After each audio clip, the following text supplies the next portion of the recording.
Hi, here my topic is acute bronchitis for my class case study presentation today. And now we will discuss what is acute bronchitis. Acute bronchitis is characterized by acute onset of persistent cough, which may be productive of sputum or dry cough. This is a self-limiting condition stemming from inflammatory response in our lower respiratory tract, typically triggered by viral infection. Because acute bronchitis follows a generally benign course, symptoms resolve spontaneously, usually within 1 to 3 weeks. Cough is very common in acute bronchitis, and duration of cough typically says if it is less than 3 weeks, then it's called a acute cough. But if there is no red flag symptom like fever or shortness of breath, then it comes under acute bronchitis. And according to American Chest Association physician ACCP recommendation, they recommended use of antibiotic is not recommended because most of the 90% most of the acute bronchitis is viral infection. So they are saying more than 90% cases are self-limiting. They don't need antibiotic. And non-prescription cough medicine and supportive care that help. And according to Singh et al., antitussive medicine and non-pharmacological strategies help with acute bronchitis. So here I have a patient whose chief complaint is, I have a persistent cough for at last 8 days. I am bringing up phlegm with cough. So patient is 38 years old, female, African American female.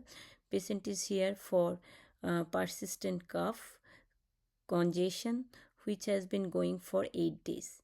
Initially a dry cough, and last 4 days she is bringing up phlegm, white to yellow sometime. Patient states she feels as though she had a head cold, and initially but cold symptoms have improved. Now persistent cough is there.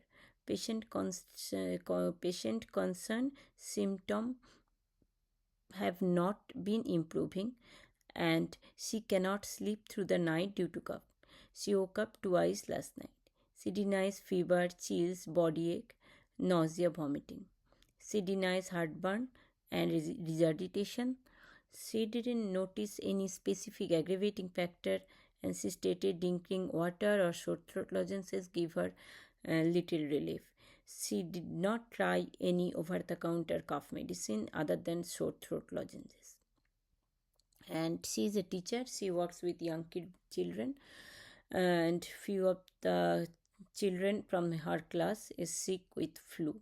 So there is a chance of getting infected from the children is here. Past medical history, no significant medical history. Social history, she is a teacher. She works with young children. She denies use of any form of tobacco and illicit drug. Sometimes she drinks wine 2 glasses per week. Allergics, not known allergy. Seasonal allergy and allergy to cat. Family history, father alive, diagnosed with hyperlipidemia, hypertension, mother alive, diagnosed with vitamin D, brother and sister healthy and no medical problem. And she is vaccinated up to date, and she took flu vaccine for last year. Review of system, she mentioned she doesn't have fever, chills, fatigues, but she does have nasal congestion, cough, and she is bringing up sometime yellow to white phlegm. She denies shortness of breath, difficulty breathing, or wheezing. She denies chest pain, palpitation, or edema in her in her lower leg. Gastrointestinal, denies nausea, vomiting, diarrhea, constipation, or abdominal pain, and she denies any anxiety or depression. So objective data, vital signs stable, BP 110/70, heart rate is within normal range. No, there is no tachycardia noted, and body temperature is afebrile. Oxygen saturation 98. So we are getting a stable vital sign. Generally, she is well developed, well nourished, alert oriented. Mild erythema noted in bilateral pharynx, no redness, no injection, no petechiae, no swelling noted in bilateral pharynx, normal swallow reflex, no postnasal drip noted, alva normal, normal salivary gland. Tonsil is no exudate noted and tonsil normal in color, no swelling noted. Respiratory, no increased work of breathing, lungs clear, no wheezing or no abnormal lung sound noted. Cardiovascular, regular rate, rhythm, gastrointestinal, in palpation, all four quadrant, no guarding, no rebound tenderness noted. Genitourinary is all normal finding, musculoskeletal all normal findings. Since he works with kids and some of the kids are sick, so we did here rapid COVID negative, rapid flu A, B, RSV negative. So we did respiratory panel visit, and in clinic we did a spirometry test to rule out asthma, and spirometry state is negative for asthma. So here diagnosis is acute bronchitis because she is coughing less than 3 weeks. She is bringing up sputum sometime and sometime dry cough. So those symptoms are similar with the acute bronchitis. She does not have wheezing. She does not have fever. She didn't complain shortness of breath. As a differential diagnosis is upper airway cough syndrome is high probability because she complain of nasal congestion, but as per the Goodsby and Grubbs book, the upper respiratory cough syndrome is constant post-nasal drip and can stimulate long-term chronic inflammation in pharynx and larynx, leading to localized inflammation and signs such as red and swollen mucosa. Here, mild erythema present in pharynx, but the patient did not mention mucus draining sensation in throat or urge of throat cleaning frequently. So, right now we cannot definitely diagnose with upper airway cough syndrome, but there is a high probability she might develop she might develop this symptom because of nasal congestion.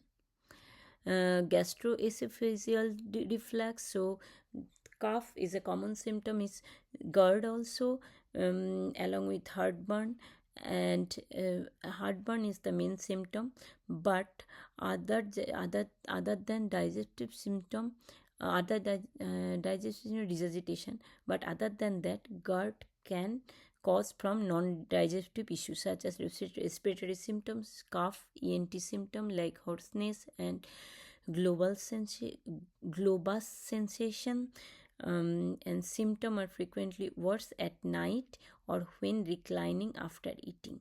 So here we educate patient if she noticed that after eating, when she was lying down, if she is coughing, as if she is noticing that, come to clinic and let us know, so we can help her with the GERD symptom. Pneumonia, another differential diagnosis, but pneumonia is low probability because pneumonia characterized by inflammation and consolidation of lung tissue and wide variety of symptom. With a wide variety of symptom, but respiratory symptom appear like cough, chest discomfort is not there, abnormal lung sound, and systemic symptoms appear like high fever, malaise, shaking, severe and rigors. But here there is no abnormal lung sound, no high fever, no fever actually, and she didn't complain she is fatigue or she is feeling chills. So we can um, we can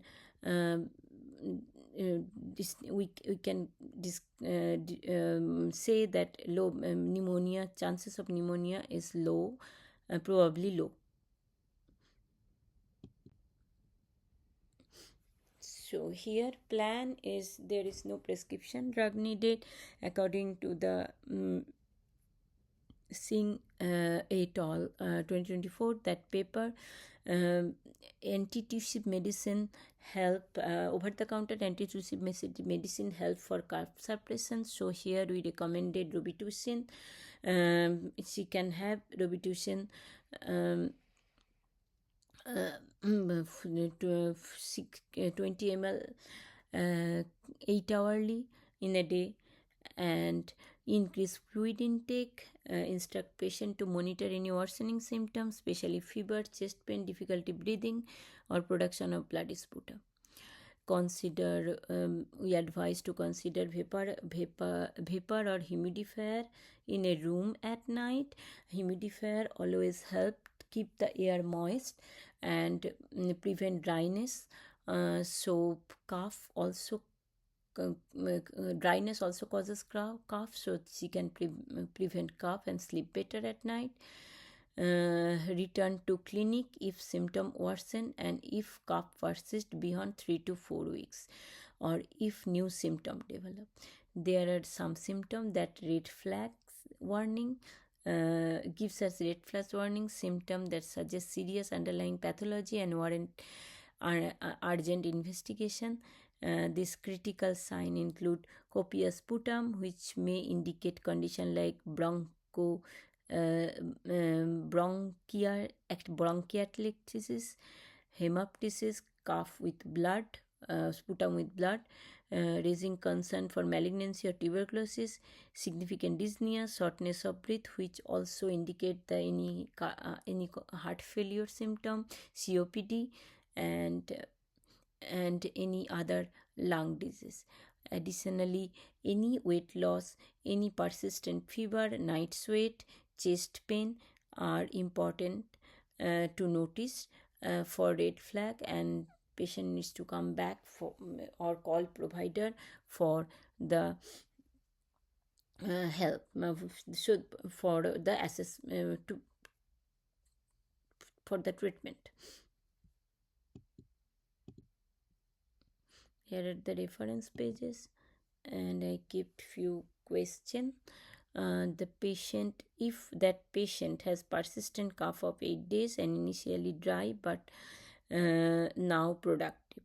So based on the ACCP duration guideline, how does cough current duration influence the primary impression of acute bronchitis, and what cough duration would prompt a shift in primary diagnosis uh, from to subacute to chronic bronchitis. And another question is here that patient cough is affecting her sleep, but she denies all major red flag symptom, fever, dyspnea, hemoptysis.